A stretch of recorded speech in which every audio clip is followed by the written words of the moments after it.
आमचं स्पष्ट मत, तुम्ही टपली मारू नका, आम्ही शांत बसू.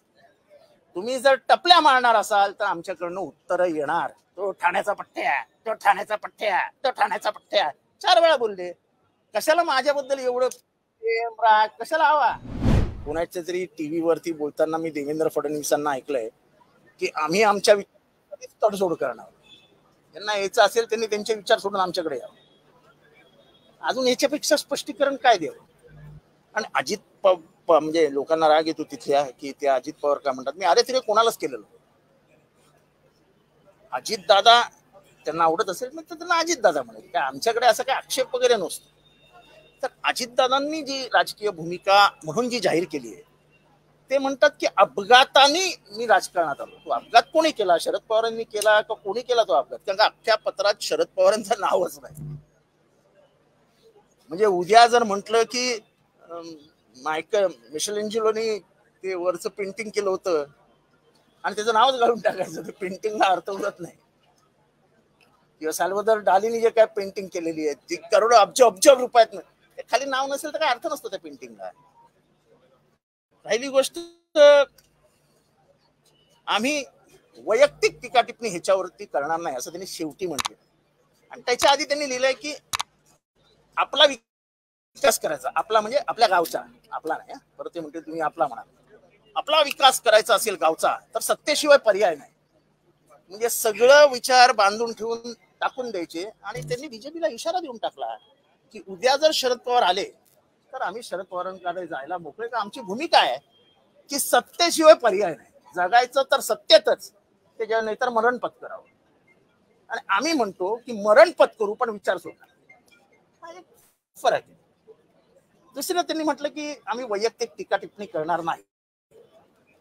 मी आज स्पष्टपणाने सांगू इच्छितो की आम्हीही वैयक्तिक टीका टिप्पणी करत नाही.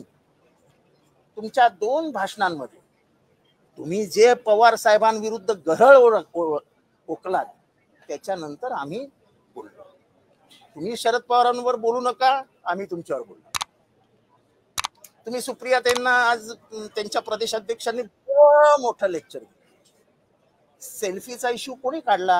आम्ही काढला. संसदेत भाषण करून काही होत नाही असं कोण म्हणाला? आम्ही म्हणालो. अहो संसदेचं महत्व काय असतं? जेव्हा नाथपै भाषण करायचे ना तेव्हा स्वतः नेहरू जेवण सोडून भाषण ऐकायला यायचे. ही त्या संसदेची परंपरा आहे. आणि महाराष्ट्रातले नाथपै was considered to be the best parliamentarian India has ever seen. कोकणातले नाथपै, कोकणातले मधुदंडवते.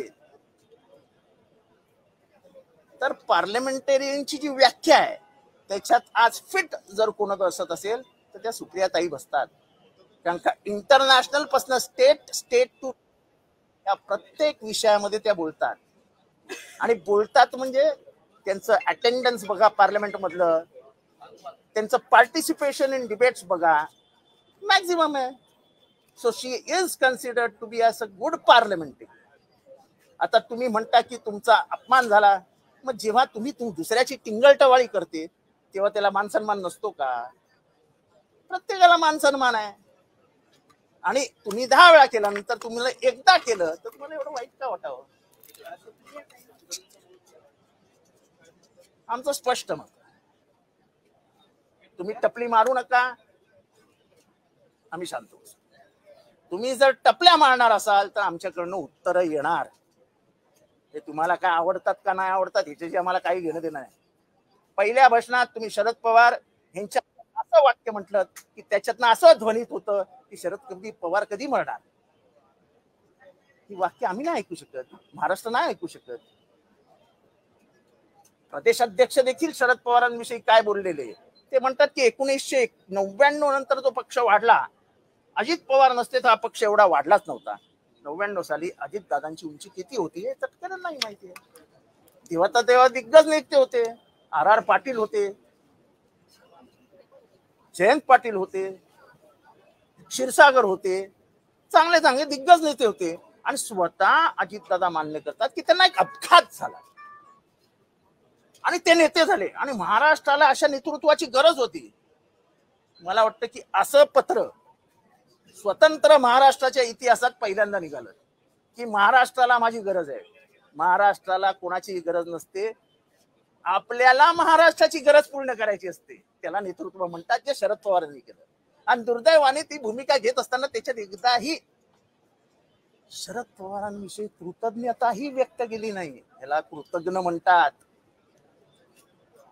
आणि सरळ सरळ आपण लिहिता की सत्तेशिवाय काही पर्याय नाही, विकास करायचा असेल तर सत्ता असावीच लागते.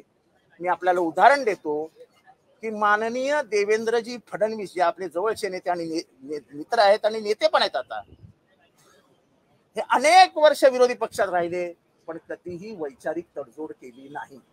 तेव्हा आपली भूमिका स्पष्ट झालेली आहे की आपण कशासाठी काय करतात ते. आम्हाला आपल्यावरती टीका करायची नाही. पण जेव्हा जेव्हा तुम्ही माननीय शरदरावजी पवारांबद्दल किंवा माननीय सुप्रियाताई सुळेंबद्दल बोलाल, तुम्हाला उत्तरं दिली जातील. तुम्हाला सुप्रियाताई एकदा बोलल्या तर तुम्हाला सगळ्यांना एवढं रागलाय. त्या कोणाचंही नाव नाही घेऊन बोलल्या, त्या आपल्या हसत खेळत बोलत होत्या. तुम्ही तर वैयक्तिक त्यांच्यावर बोललात की सेल्फी काय काढता, सेल्फीने राजकारण होतं का, भाषण करून राजकारण होतं का. तेव्हा एवढं वाईट वाटतं तुम्हाला तर मग दुसऱ्यांनाही बोलू नये ना. त्या पहिल्याच तुमच्या षण्मुखानंदच्या हॉलमध्ये माझ्या छोट्या माणसाला टार्गेट करायचा, तो ठाण्याचा पठ्ठ्या, तो ठाण्याचा पठ्ठ्या, तो ठाण्याचा पठ्ठ्या 4 वेळा बोलले. कशाला माझ्याबद्दल एवढं प्रेम राग कशाला हवा. तुमचं चालू द्या ना, तुमचं सुखाने चालू आहे ना. आम्ही येतो का तुमच्यामध्ये? नाही. किंवा तुम्ही आम्हाला बोलू नका, आम्ही तुम्हाला बोलणार नाही. साधा हिशोब आहे.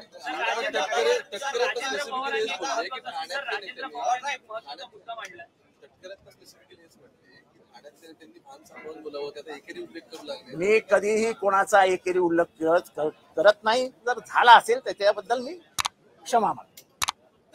पण मी अजूनही सांगतो की तुम्ही जर पवार साहेबांना बोलत असाल तर आगीच्या भरात मी एकेरी बोललो असेल तर त्याचंही मला दुःख नाही. पण पवार साहेबांवर बोलायचं नाही. राजकीय बोला पण त्यांच्या मरणाबद्दल बोलाल. अरे तुम्ही काय सांगता सगळेजण. 84 वर्षाच्या माझ्या या बापाला तुम्ही घरातनं बाहेर ढकलायला निघालेले आहेत. काय घराच्या बाहेर तुम्ही राजीनामा किती जबरदस्तीने मागत होता आणि तुम्ही नाटक करत होता स्टेजवर मी उपस्थित होतो. तुम्ही सगळे त्या प्लॅन मध्ये सामील होतात. पण तिथे मात्र पवारांचं साहेब तुमच्यासमोर म्हणजे तुमच्या नंतर कोणच नाही, आम्ही कसे जगणार, इथपर्यंत तुम्ही सगळी नाटकं केली. आणि मनात मात्र हा म्हातारा कधी जातो हेच तुमच्या मनात होतं. कशाला खोटं बोलतात. आमच्याकडे सगळं रेकॉर्डिंग आहे. म्हणजे तुमची भूमिका ही निळू फुलेची पण असते, अशोक सराफची पण असते, श्रीराम लागूची पण असते आणि अगदी ललिता चव्हाणची पण असते. तुम्ही माझ्या अश्रूंबद्दल बोललात. अश्रू संवेदनशील माणसाला येतात. ज्यांना संवेदनाच नाही त्यांच्या डोळ्यातनं काय अश्रू येणार.